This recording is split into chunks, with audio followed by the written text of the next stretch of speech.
Prazer, eu quero estar cumprimentando a amada igreja com a paz do Senhor Jesus. Maravilha, glória ao nosso Deus. Mais uma escola bíblica para todos. Estaremos aprendendo mais da lição, onde o nosso dirigente fez questão de memorizar o título desta lição, que é... Exatamente, lição de número 22, agressões à ortodoxia bíblica. Ortodoxia bíblica. Com certeza iremos falar muito desses assuntos atualmente, onde tem muitas pessoas perturbando, atrapalhando, prejudicando o verdadeiro ensino da palavra de Deus. Também, aproveitando a oportunidade, quero estar cumprimentando os queridos e amados irmãos internautas, todos vocês terem sempre cultuado conosco, através da rede TV SMA, através das câmaras missionárias, com a paz do nosso Senhor e Salvador Jesus Cristo. Estamos aí na lição de número, e temos como título essa revista, já estamos aproximando do fim, ela que são compostas por 26 lições. Estamos na lição de número 22, prestes a acabar, mais 4 lições para terminar esta lição.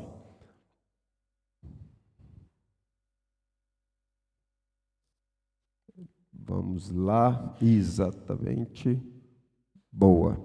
Vamos para o texto áureo, que se encontra ali.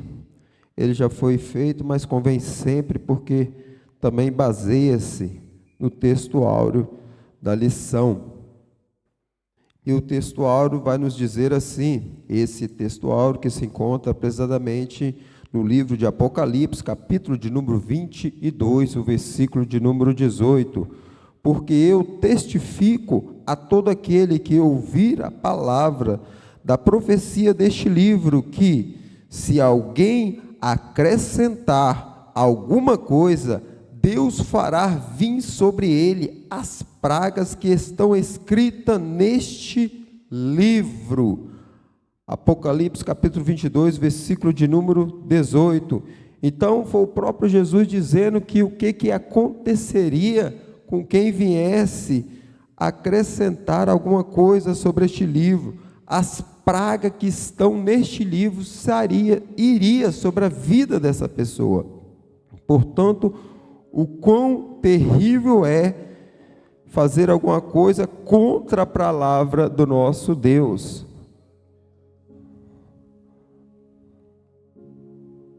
Glória a Deus. Me auxilia aí, meu nobre presbítero Roger Santos.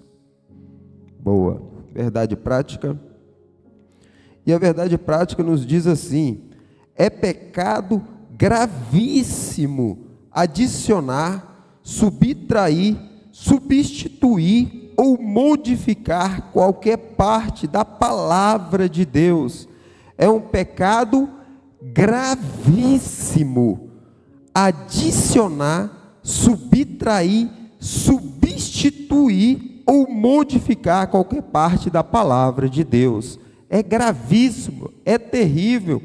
Qualquer um que queira fazer este ato de inconsequência, e com certeza vai pagar um alto preço por tentar deturpar a palavra de Deus.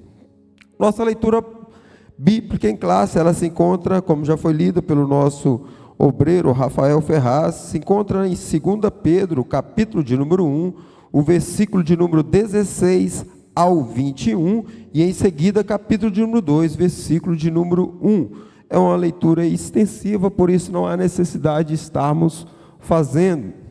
Vamos para os objetivos desta lição. Essa lição ela é composta por 2 objetivos, ou 2 tópicos, como queiram.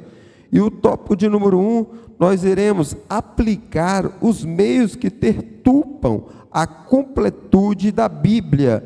E o segundo tópico, agressões à ortodoxia bíblica. Sendo que o primeiro tópico é composto por 4 subtópicos e o segundo tópico é composto por 3 subtópicos. Palavra-chave. Qual é a palavra-chave? completude. E o que é completude? Amém. A igreja está afiada. A palavra-chave é completude. Aquilo que é ou que está completo. Então, completude não é nada mais do aquilo que é ou que já está completo. Isso quer dizer o quê? Que a Bíblia é e a Bíblia está completa. Amém? Alguém tem dúvida? Amém. Então vamos lá. Pode apertar agora na introdução. Vamos lá, nossa introdução. É um pecado abominável adicionar, subtrair ou modificar qualquer parte das Escrituras sagradas. Então, é um pecado abominar, adicionar, subtrair ou modificar qualquer parte das Escrituras sagradas, pois foi escrita por inspiração e revelação divina. Por isso que é um pecado abominável, porque ela foi escrita por Deus, ela foi inspirada e revelada por Deus, ela foi escrita por 40 autores humanos. Nós já estudamos isso, apenas estou relembrando que a Bíblia ela foi escrita sim por mãos humanas, mas foi primeiramente inspirada e revelada, inspirada por Deus e revelada pelo nosso Senhor e Salvador, pelo nosso divino Espírito Santo, porque foi revelada, porque por isso ela é divina. Perdão. Por ser completa e infalível, ela precisa de quaisquer acréscimo ou revisão em seu conteúdo e mensagem. Amém? Amém, igreja? Vou novamente ler. Por ser completa e infalível, ela precisa de quaisquer acréscimo ou revisão em seu conteúdo e mensagem. Amém? Olha, toma cuidado, porque quando você retira alguma coisa, a Bíblia é assim, quando você retira alguma coisa, ela modifica, viu? Por isso que a gente tem que prestar muito bem atenção. Eu fiz questão, foi uma coisa proposital, alguns mencionaram, alguns aqui pegaram, outros não, e eu com certeza, se você vai falando, talvez no fim ainda ela pega. Mas se vocês puderem observar, o que eu fiz? Eu retirei a palavra não, eu retirei ela, eu li sem o não. Então vamos lá ler sem o não. Por ser completa e infalível, ela precisa, pulei o não, de quaisquer acréscimo ou revisão em seu conteúdo e mensagem. O que isso quer dizer? Por causa de eu tirar a palavra não, eu modifiquei tudo. Viu como é que a Bíblia é? Se você retira uma palavra, você modifica. E nesse caso eu modifiquei. Sendo que, se for ler, faz com que a Bíblia, apesar dela ser completa, ela precisa, pulando não, ela precisa de quaisquer acréscimo. Só por você pular uma palavra. Ou quanto importante é não cortar e nem acrescentar nada na palavra de Deus. Amém? Portanto, temos que ter muito cuidado quando se tira ou quando se acrescenta. Nós vamos ver mais na frente também, quando se acrescenta algo, o que acontece quando se acrescenta. Então, ficamos atentos nessa introdução. Vamos então para o nosso primeiro subtópico do tópico de número 1. O tópico de número 1 tem como título deturpação da completude da Bíblia. Subtópico de número 1, por adição. No Apocalipse, Jesus advertiu-nos quanto ao perigo de adicionar quaisquer coisa à palavra de Deus. Se alguém lhe acrescentar alguma coisa, Deus fará vir sobre ele as pragas que estão escritas neste livro. Apocalipse, capítulo 22, versículo de número 18, justamente o texto áureo, que se alguém, por acaso, vir querer acrescentar alguma coisa, terríveis coisas virão sobre ele, pragas. E dando sequência, infelizmente, os chamados testemunho de Jeová incorreram neste terrível pecado, quando traduziram o texto de João, capítulo de número 1, verso de número 1, de forma equivocada. No original está escrito: o verbo era Deus. E todavia eles traduziram: o verbo era um Deus. Aqui é um acréscimo. E eu confesso que por a gente tem que se aprofundar, e realmente eu pude confirmar que realmente isso está escrito na Bíblia do Testemunho de Jeová. Isso realmente é verídico, que isso está lá. E então eles acrescentaram, não somente teve aqui um acréscimo de colocar um Deus, mas colocou o nome Deus de letra minúscula, se referindo a um Deus qualquer. Terrível foi o ato que eles cometeram de fazer isso. Numa tradução acabaram, além de acrescentar, que a Bíblia própria fala que não se deve acrescentar nada, ainda faz com que a palavra de Deus, o próprio nome Deus, esteja ali no diminutivo. Nós já estudamos isso, vemos que os autores, os mais de 40 autores especiais do Antigo Testamento, temos relatos que muitos, quando iam escrever o nome Deus, muitos deles não escreviam com a mesma caneta ou com a mesma pena. Antes de escrever a palavra Deus, eles lavavam a mão, muitas vezes. Isso porque forma de reverência, o nome Deus. O quão eles reverenciavam o nome Deus. Trazendo para os nossos dias atuais, nós vivemos na era da informática, na era dos smartphones, onde nós temos, todos os smartphones têm o seu teclado inteligente, e normalmente memoriza, e muitas das vezes, nós, de uma forma ingênua, e o pastor já, estou falando isso porque o pastor já corrigiu, alguns aqui se lembram, e muito bem, de pessoas, somente nós temos muito hábito disso, de mandar a pessoa, quando você vai cumprimentar uma pessoa, normalmente você fala a paz do Senhor, isso é normal.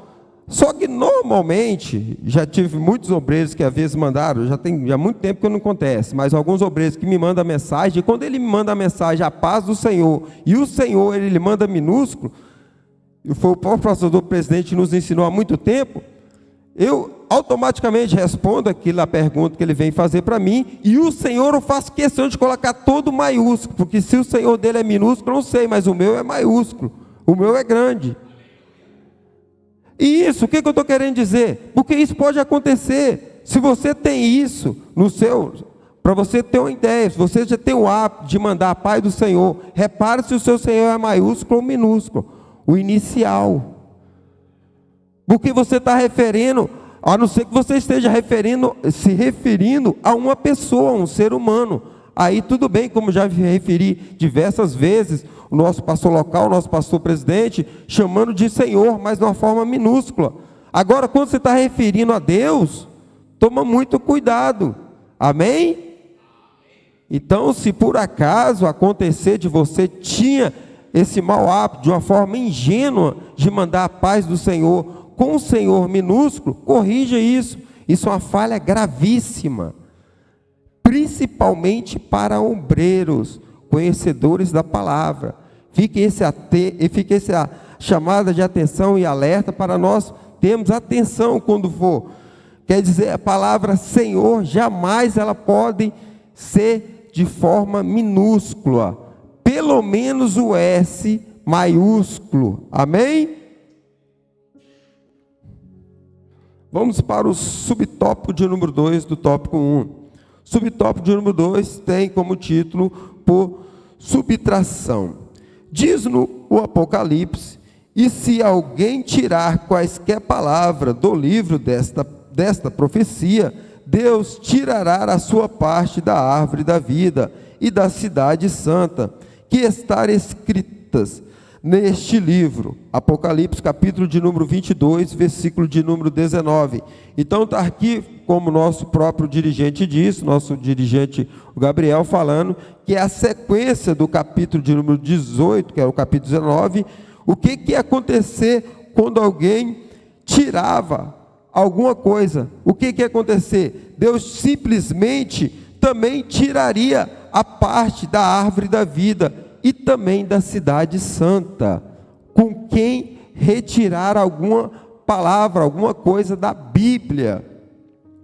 Não são os poucos falsos teólogos que têm procurado subtrair da Bíblia parte revelantes com a clara intenção de diminuir seu caráter divino e sentido de completude.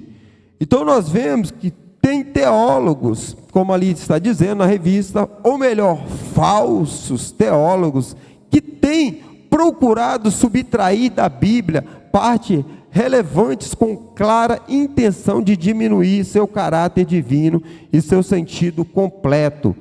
Muitos falsos teólogos, por isso a importância de nós estarmos em um ambiente onde verdadeiramente se fala e se pratica a palavra de Deus, que muitas das vezes hoje em dia, muitas pessoas até falam, mas muitas das vezes ela não a pratica a palavra de Deus, e a palavra de Deus é muito clara, e hoje em dia nós vamos ver, somente mais lá na frente, muitos falsos teólogos, muitas pessoas ensinando, doutrinando as pessoas a serem prósperas. É errado.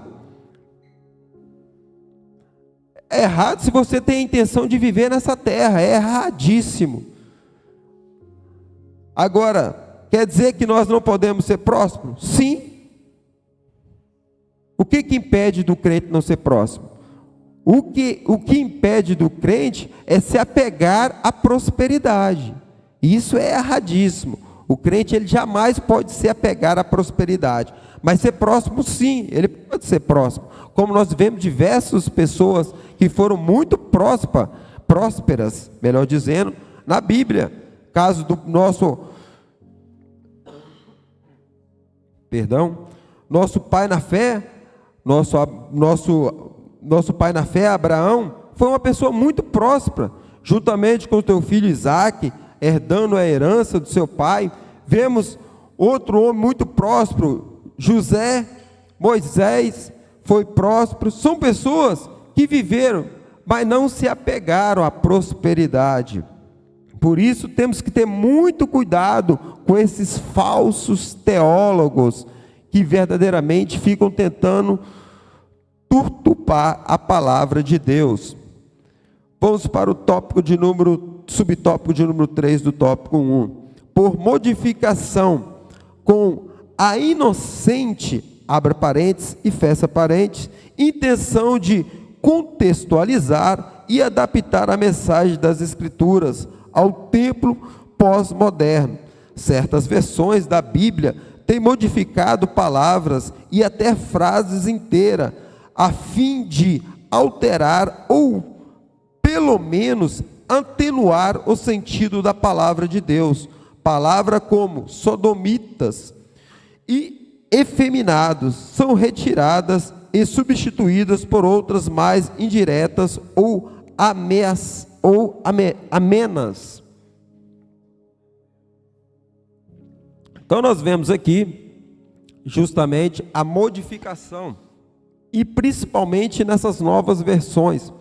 Não sei se vocês já repararam nessas novas versões,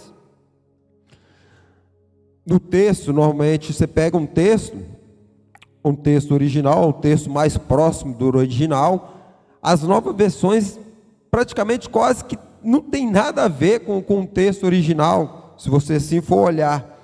Por isso a importância, e sim, nós vivemos na modernidade, é bom termos texto da nova versão atuais, são palavras antigamente, normalmente hoje não tem-se por hábito praticá-la, e normalmente, Mas normalmente, o que acontece muitas das vezes, a gente tem que tomar muita atenção nisso, é qual é a fonte dessa nova tradução. É muito importante sabermos a fonte da nova tradução, porque como foi falado aqui, tem muitas novas traduções, porque hoje em dia as traduções ela é feita através de aplicativo, e muitas das vezes nós nem sabemos quem é que foi que criou aquele aplicativo. Por isso que eu estou me referindo à fonte das traduções. Quem sabe são pessoas que podem totalmente perturbar, modificar de uma forma totalmente diferente. Igual ali deu o exemplo ali dos sodomitas, os efeminados, se referindo à cidade de Sodoma e Gomorra, onde foi ali destruída pelo nosso Deus. E vemos que ali, que aquele povo realmente era um povo que tinha o desejo por pessoas do mesmo sexo. Mas como você prova isso? Nós vemos propriamente na Bíblia, onde Deus manda lá os anjos para destruir, e vemos que Ló, ele pede para os anjos entrar, que eles queriam ter relações. A Bíblia é clara em dizer que eles queriam ter relações com os anjos. Ló oferece as suas 2 filhas, que ainda era virgem, mas eles não quiseram, eles queriam ter relações com os anjos. Por isso que Deus já estava com a intenção de destruir, e muitas das vezes as pessoas tentam modificar, mas o fim de Sodoma foi um só, foi a morte de todos, com exceção da família de Ló, se a mulher não tivesse olhado para trás, é claro. Portanto, há muita importância na fonte da nova tradução, principalmente as novas versões e novas traduções. Procura saber primeiro de onde essa fonte é. Não abaixe nada, principalmente no seu telefone, no seu smartphone, sem primeiro saber qual é a fonte dessa nova tradução. Talvez você está achando que está numa tradução atualizada, quem sabe está desatualizando totalmente, principalmente da direção da Bíblia Sagrada. Amém?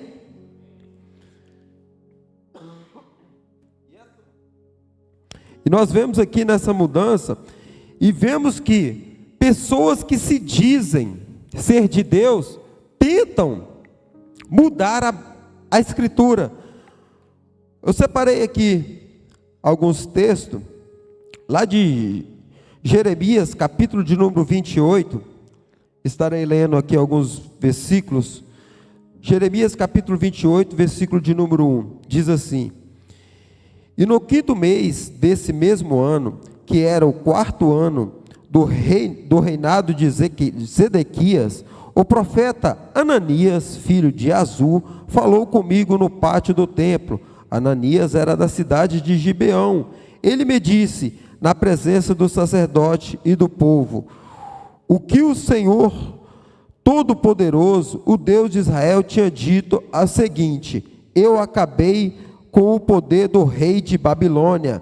Dentro de 2 anos eu trarei de volta para este lugar todos os tesouros que o rei Nabucodonosor tirou do templo e levou para a Babilônia.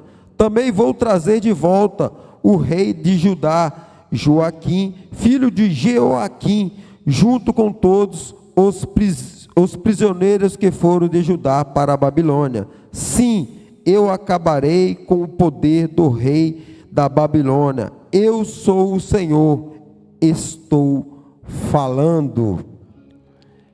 Quem falou isso? Foi o profeta cujo nome Ananias. O profeta Jeremias, ele havia profetizado que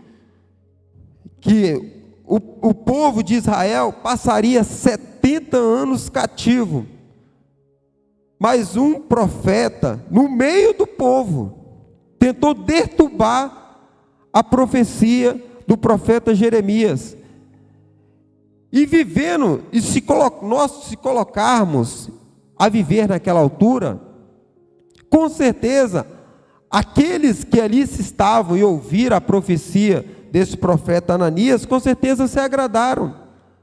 Por quê? Porque a profecia de Jeremias era praticamente uma geração. 70 anos é uma geração, 70 anos. Então, automaticamente, a pessoa que recebeu aquela profecia ali, ele sabia que ele estava condenado. A sua geração era passar preso.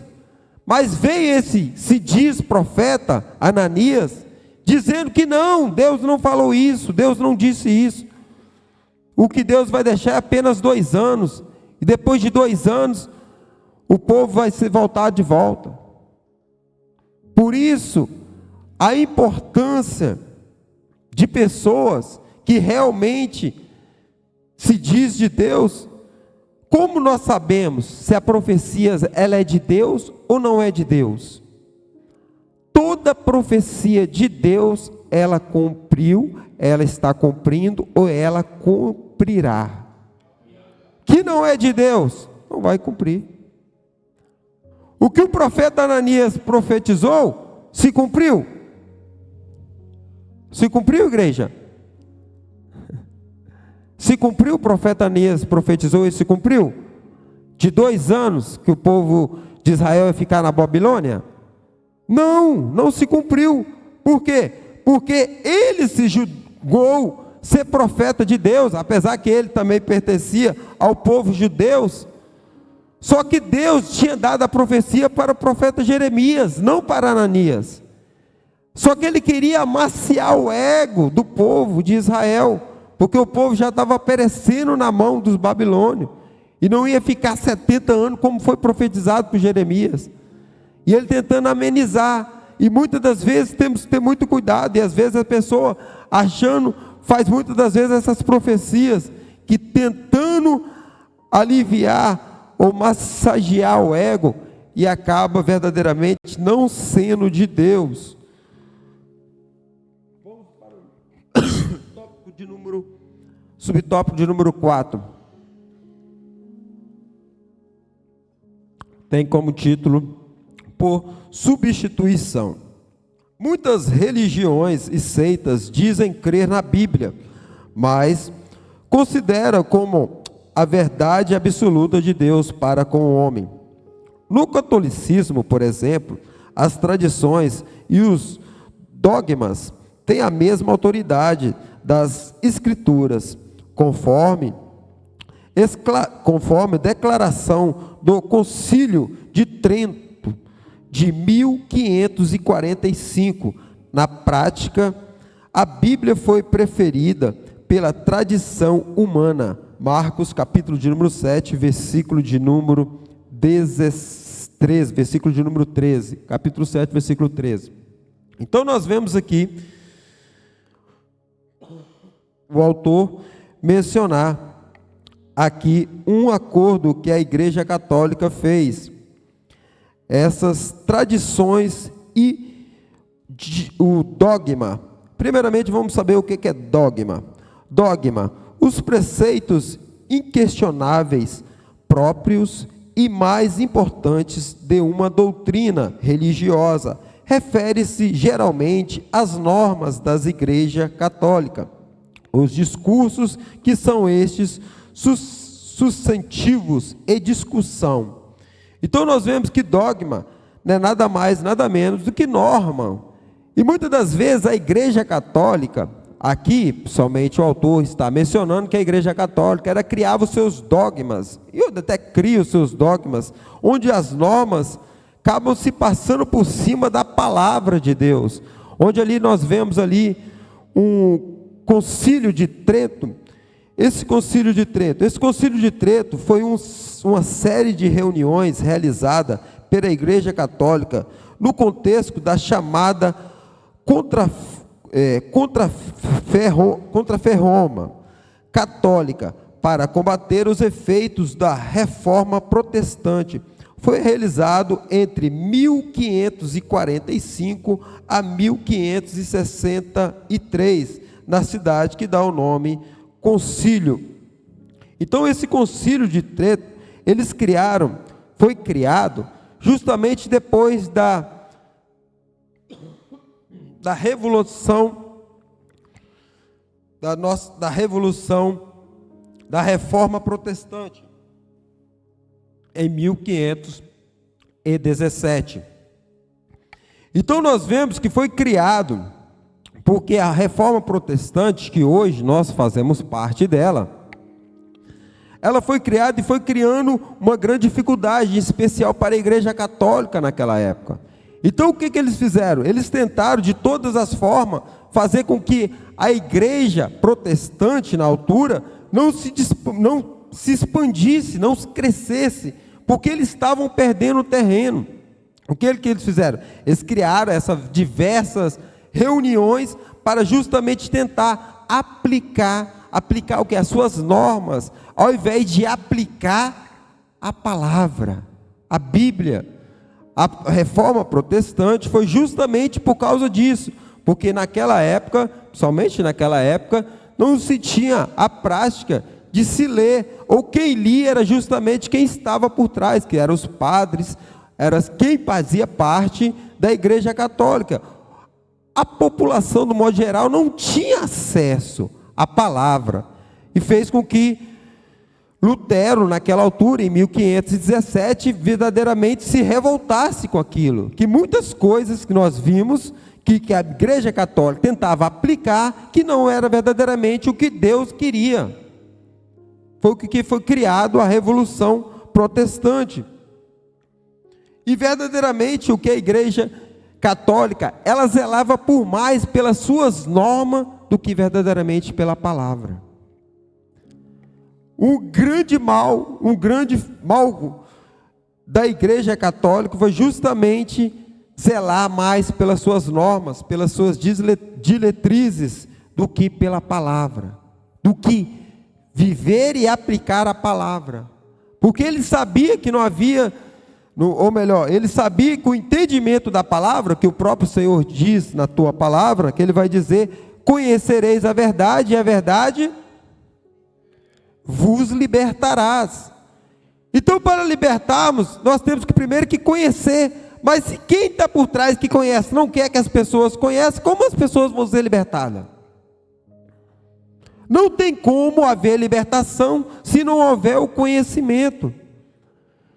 Então o que normalmente a igreja católica justamente queria fazer, justamente isso, evitar passar a informação para o povo não ficasse sem saber verdadeiramente da palavra, que era para libertá-lo o povo, onde o próprio Senhor disse que deveria conhecer a verdade para que ela viesse a libertar. Ali está a referência bíblica que deu ali o autor de Marcos, capítulo de número 7, verso 13, para termos um melhor entendimento. Só para você ter um melhor entendimento, convinhamos também ler o versículo do 10 ao 13, que diz assim: Pois Moisés ordenou, respeite o seu pai e a sua mãe, e disse também, que seja morto aquele que maldiçoar o seu pai ou a sua mãe, ou a sua mãe. Mas você ensina que, se alguém tem alguma coisa que poderia usar para ajudar o seu pai, mas diz: eu dediquei isto a Deus, então ele não precisa ajudar os seus pais. Assim, vocês desprezam a palavra de Deus, trocando-a por ensinamentos que passam de pais para filhos, e vocês fazem muito outras coisas. O que Jesus queria aqui dizer? Jesus estava justamente querendo dizer que naquela altura, os filhos que tinham condições, os filhos que tinham posse, não queriam ajudar aos seus pais, que às vezes passavam por dificuldade. O que eles faziam? Eles iam, ajudavam a igreja, achando que já ajudando a igreja já estava bem. Isso, olha como é que isso é uma coisa muito terrível. Isso foi passando de geração para geração. Eu não preciso ajudar meu pai, basta eu ajudar na igreja. Jesus veio logo e cortou logo o mal pela raiz, porque sabia que isso era uma prática humana. Não era o que estava na Bíblia, era uma prática humana. Então Jesus o que viu? Opa, tem um mal aqui, deixa eu cortar esse mal. Por quê? Porque está passando de geração para geração. As pessoas estão passando, e muitos que estão vindo, meu pai faz aquilo, eu estou fazendo aquilo, depois ensina para o filho para o filho, e o outro. O correto é isso. Então, quer dizer que não era para... É sim, para estar na casa, mas também é para ajudar o seu pai, a sua mãe. Se vocês não ajudam a pessoa que está próxima, em vão eu ajudo você na tua igreja. Então Jesus aqui estava justamente dizendo justamente isso, que o que eles estavam passando, aquilo não era que a palavra de Deus, não era que Moisés tinha falado, que era pelo contrário, Moisés tinha ensinado para eles ajudarem os pais, as mães. Mas o que eles estavam fazendo? Ele estava ajudando na igreja, já estava bom, não havia necessidade. Então o que Jesus fez? Justamente cortou, porque isso era mal e terrível diante de Deus. Sinopse do tópico de número 1, vamos lá todos? No 3? 1, 2, 3.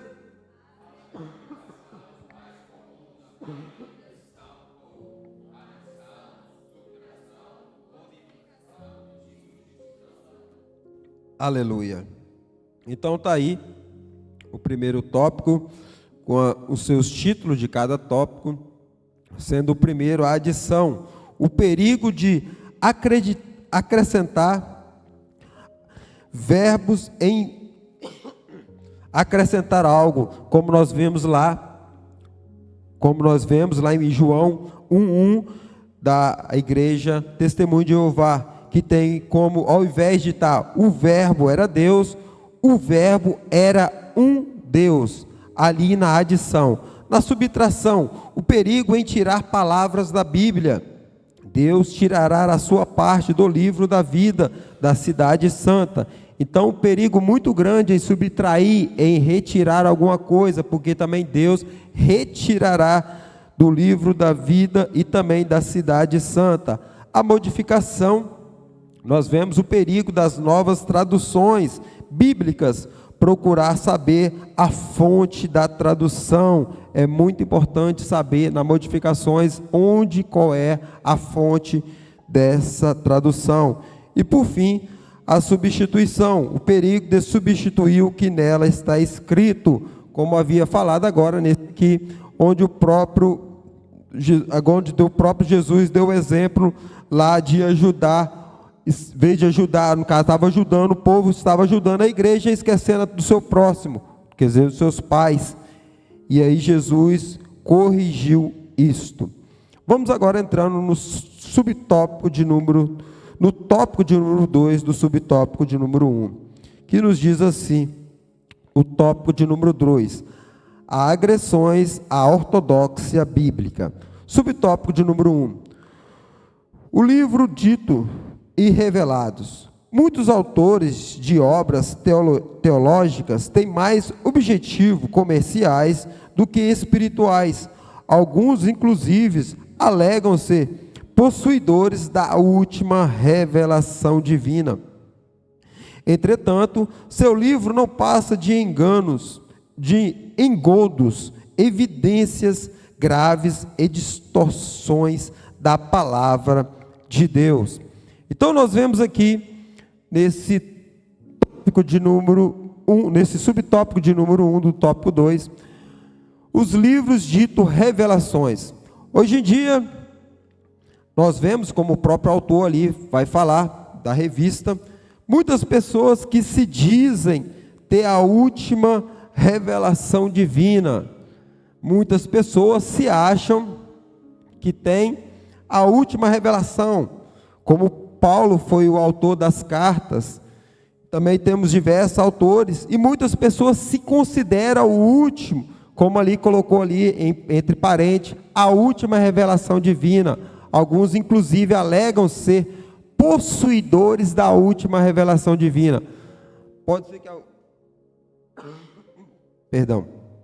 ser que alguém ainda não tem, mas tem muitas pessoas que se acham, se tem achando esse direito, esse conhecimento. Entretanto, seus livros não passam de egundos, evidências graves e distorções da palavra de Deus. Hoje em dia nós vemos diversos livros que massageiam o ego das pessoas. O que mais as pessoas hoje em dia estão querendo é massagear o seu ego. Nós vemos que quem é que não quer ser bajulado? Quem é que não quer que a pessoa fale bem de si, mas muitas das vezes, quando uma pessoa às vezes tem uma crítica construtiva, ela é melhor do que uma bajulação. Uma crítica construtiva, porque muitas das vezes a pessoa acha bom é ser bajulado, mas não, muitas das vezes uma crítica, em especial construtiva, ela surge muito mais efeito de uma pessoa do que uma forma da pessoa dizer que está tudo bem e na realidade não está tudo bem. Então, muitas das vezes os livros de autoajuda, muitas das vezes nós podemos até, o próprio pastor ele disse uma vez muito grande, uma verdade muito grande, em relação ao crescimento dessa igreja. E aí perguntaram, como essa igreja cresce? Qual é a fórmula dessa igreja crescer, da forma que estão crescendo? Já vai para 14 anos nesta nação, não só na nossa nação, mas neste continente, e a expansão. E muitas das vezes as pessoas não sabem, o crescimento, muitas das vezes, ele vem através de dedicação e intimidade com Deus. E muitas das vezes esses livros que as pessoas procuram é justamente esquecendo totalmente de Deus. Os livros de autoajuda, eles falam 1001 formas de tentando te animar, mas são raros e poucos os livros que verdadeiramente te levam a aproximar de Deus. Cria-se 1001 formas humanas de se aproximar ou ser próximo, mas são poucos os livros que verdadeiramente são inspirados por Deus, forma de se aproximar mais de Deus. Mas nós temos um que está na mão de cada um de nós, que é a Bíblia Sagrada. Este é o livro que nos aproxima mais de Deus. Este é o verdadeiro livro que nós podemos aproximar de Deus. Muitas das vezes nós procuramos, queria que Deus falasse poderosamente comigo, hoje. E quantas vezes nós lemos a palavra de Deus? Perdemos a oportunidade de falarmos com Deus e Deus falar conosco. O diálogo, normalmente nós procuramos esse diálogo em diversas formas, mas através da palavra dele, muitas das vezes nós esquecemos. Quando nós entramos em alguma dificuldade, seja qual ela for, a maioria das vezes nós procuramos resolver com as nossas próprias forças, com as nossas próprias capacidades. Só quando realmente nós vemos que não temos mais condições é que nós recorremos a Deus. Se você, vou dar um exemplo, se uma pessoa descobre que tem uma pessoa mais próxima, um filho, que está numa situação praticamente irreversível, ou tem algum resultado, mas o custo é muito alto, eu garanto para qualquer pai aqui, faz de tudo para tentar mudar o quadro do filho. Se preciso for, ele faz de tudo dos seus bens para tentar salvar a vida do seu próprio filho, ou filha que seja. Mas muitas das vezes, a nossa esperança, só vamos chegar até Deus quando realmente o médico já desenganou. Quando verdadeiramente o médico falar que já não tem mais jeito, aí nós sabemos, agora quem pode é Deus. Agora quem realmente pode, somente Ele. Mas enquanto nós ainda acharmos que temos condições, nós fazemos pelas nossas próprias forças. E uma forma muitas das vezes errada. Porque muitas das vezes o que Deus quer é que justamente nós nos aproximamos dEle e chegamos nele. Porque quem mais quer fazer algo em nossas vidas é o próprio Deus. Quem mais quer manifestar a tua graça em nossas vidas é o nosso próprio Deus. E muitas das vezes nós abdicamos, não deixamos isso acontecer, porque achamos que nós, com as nossas próprias forças, as nossas próprias capacidades, podemos reverter o quadro. Mas quando realmente vemos que não temos jeito, aí o jeito é recorrer a Deus, sendo que já poderia ter feito isso há mais tempo. Portanto, muitas das vezes, essas revelações, últimas revelações, não passa apenas de amassagear o ego do ser humano. Vamos então para o nosso subtópico de número 2 do tópico 2. Experiências pessoais. Em muitas igrejas há os que se apresentam como profetas, videntes ou portadores de uma unção especial. Algum desses indivíduos afirma que receberam uma revelação específica da parte de Deus. Todavia, tais revelações não resistem às escrutínio das Escrituras. Há muitos falsos doutrinas no meio evangélico, baseadas unicamente em experiências pessoais. São muitas as evidências da imaginação humana. Colossenses 2:8. Nem profecias, nem sonhos, nem revelação, nem experiências pessoal, por mais impactante que seja, tem autoridade semelhante ou superior à Bíblia Sagrada. Então nós vemos as experiências pessoais. E como havia falado, em relação às experiências pessoais, muitas das vezes, muitas igrejas, de uma forma em geral, tem sempre as pessoas que se acham, ou uma unção, não quer dizer que não tenha, pelo contrário, se Deus permitiu, é porque Deus dá, e se a palavra de Deus afirma que tem, só que muitas das vezes não passa apenas de revelações humanas ou experiências humanas. E como eu havia falado, em relação à profetização ou à profecia, a profecia ou a profetização, quando uma pessoa dá, eu recebi uma profecia tal, eu recebi uma profecia outra, não se preocupe se ela é de Deus, uma coisa é certa, ela vai se cumprir. Se não for de Deus, infelizmente não vai se cumprir, como havia falado a profecia de Ananias. Ele profetizou e também Jeremias profetizou. Só que a profecia de Jeremias era de 70 anos na Babilônia. A profecia de Ananias era apenas de 2 anos na Babilônia. A profecia de Jeremias cumpriu, porque era de Deus. Já a profecia de Ananias não era de Deus. E muitas das vezes, nós vemos as pessoas profetizando na vida das pessoas. E é muito bom você profetizar, se você tem este dom de profecia. E você que recebe a profecia, eu recebi uma profecia, mas será que ela vai cumprir? Se a pessoa profetizou no nome de Deus, e se for realmente Deus falando, com certeza vai cumprir.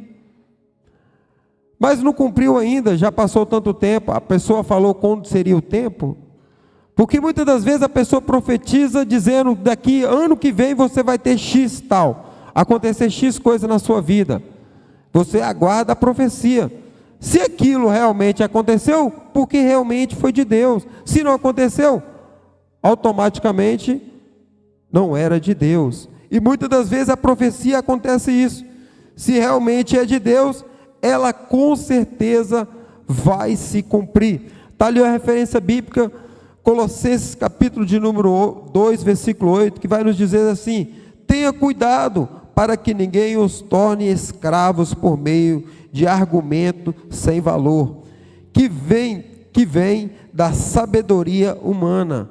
Essas coisas vêm do ensinamento de criaturas humanas e dos espíritos que dominam o universo, e não de Cristo. Portanto, a profecia, se realmente ela for de Deus, com certeza irá se cumprir. Amém? Vamos ali para o nosso subtópico de número 3 do tópico de número 2. Subtópico de número 3 tem como título Novas Teologia. Há em nossos dias diversas novas teologias que agridem diretamente a mensagem bíblica. Uma delas é a teologia da prosperidade. Assevera que nenhum crente pode ser pobre ou adoecer. Proponentes chegam a afirmar que o crente é a encarnação de Deus. Diante desse falso ensino, entendemos por que os adeptos dessas doutrinas anunciam que pode obter o que quiser, pois segundo o que pensam, são deuses. Que abominação! Então nós vemos aqui as falsas doutrinas ou novas teologias, como havia falado. Desculpa. Nós temos aqui, nessas novas teologias, tem como dizer que nenhum crente pode ser pobre e nem se adoecer. Aí eu não estava encaixando isso não. Eu estou um bocadinho constipado. Vê lá, as doutrinas. Por quê? Porque Deus cura. Deus cura. Eu creio que eu vou sair daqui hoje curado, em nome de Jesus. Se Ele quiser, mas se Ele não quiser, Ele continua sendo Deus. Só que hoje em dia tem essa falsa teologia, dizendo que nenhum crente ele pode ser pobre. O crente ele não pode ser pobre. Ninguém quer ser pobre, claro que não. Mas antes ser pobre e ir para o céu, do que ser rico e perder a alma. Então essa conspiração, essas falsas doutrinas, dizendo que o crente ele não pode ser pobre, porque muitas das vezes as pessoas, como eu havia falado, muitas dessas doutrinas elas pregam por prosperidade, pregam muitas igrejas baseiam muito em prosperidade, que eu falei, não é errado, pelo contrário, não é errado nenhum, mas não adianta nada, como diz o nosso próprio Senhor e Salvador Jesus Cristo.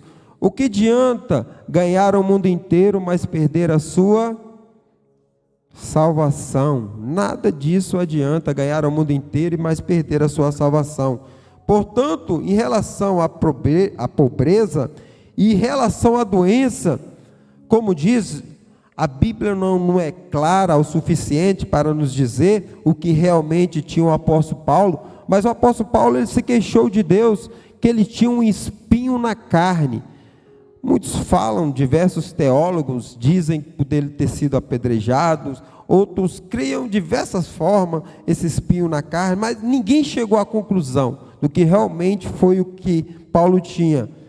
E quando ele se pediu a Deus para que Deus viesse tirar esse espinho da carne dele, o que Deus disse para ele? A minha graça te basta. Paulo queria tudo. Deus falou simplesmente, meu filho, a minha graça ela já te basta. Então a doença, então que Paulo ficou aquilo, bem provável que Paulo morreu com esse espinho na carne. Abre parênteses, não sabemos o certo, porque a Bíblia não verdadeiramente, não quer dizer que seja um espinho, ou pode ser que seja um espinho. A Bíblia realmente não nos afirma o que realmente seria esse espinho na carne.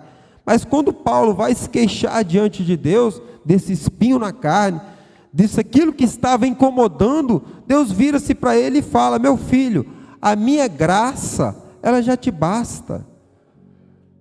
Que não havia necessidade de você querer ser curado dessa enfermidade, assim dizendo, porque a minha graça ela já estava contigo, já lhe bastava, já era suficiente Portanto, isso quer dizer que o crente ele não pode ficar doente? Claro que pode. Eu lembro que logo no começo eu tinha sido recém-convertido e estava lendo uns livros e estava falando justamente sobre isso, que o crente ele não deveria tomar remédio. Aqueles livros, você é novo convertido, você começa a se alimentar de tudo e mais um pouco, mas depois você começa a ter um discernimento e peraí, calma aí, é coisa demais a gente... Então eu li ele falando no livro dele, que nós sermos crentes e cremos em Deus, que Deus fazia, então não havia necessidade de tomarmos remédio. Mas quem fez os remédios? Deus deu a capacidade para o ser humano desenvolver os remédios. Deus deu a capacidade para a medicina hoje estar avançada e cada vez mais avançada. Por que nós, como crente, nós, como servo de Deus, não podemos recorrer também? Não quer dizer que Deus não possa curar. Deus cura. Mas se também temos temos também o recurso da medicina, Deus também pode usar o médico, pode usar a pessoa também. As ciências, muito obrigado, meu nobre evangelista Jackson. As ciências, para nos auxiliar, porque também as ciências, ela é de Deus. Então nós vemos que, aqui, nitidamente, claro que o crente ele pode sim adoecer e o crente pode sim ser pobre. Mas é o que eu falei, não há necessidade de preocuparmos com isso. O mais importante de nós preocuparmos é com a nossa salvação. Essa é a prioridade do cristão. A prioridade do cristão.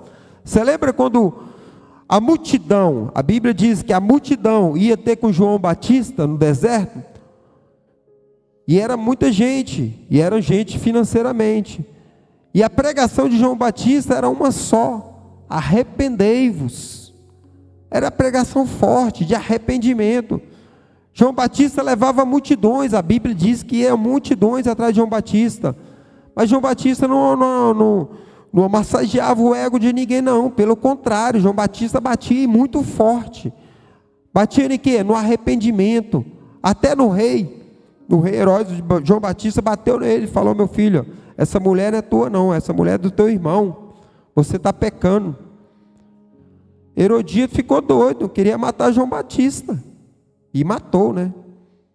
Mas assim, por quê? Porque para falar em passagens que animam o ego é muito bom. Mas o mais importante é a nossa salvação. Ser rico, próspero, todo mundo quer. Mas o que adianta disso se a riqueza deste mundo nos afasta de Deus? Nos afasta da presença de Deus? O que vale a riqueza? Porque muitas das vezes nós olhamos a nossa visão humana, que vemos daqui, e a própria Bíblia diz que para Deus um dia é como se fosse 1000 anos, e 1000 anos para Deus é como se fosse um dia. Nós vemos, no máximo que nós podemos ver é o amanhã, ou no caso o dia que vai seguir, no máximo, ou imaginar, no máximo nós podemos imaginar amanhã, mas Deus já está lá na frente. Então nossa mentalidade humana é muito fértil e fraca diante de um Deus que nós servimos e que tem todo o poder. Nossa sinopse do tópico de número 2, vamos lá me ajudar no 3? 1, 2, 3.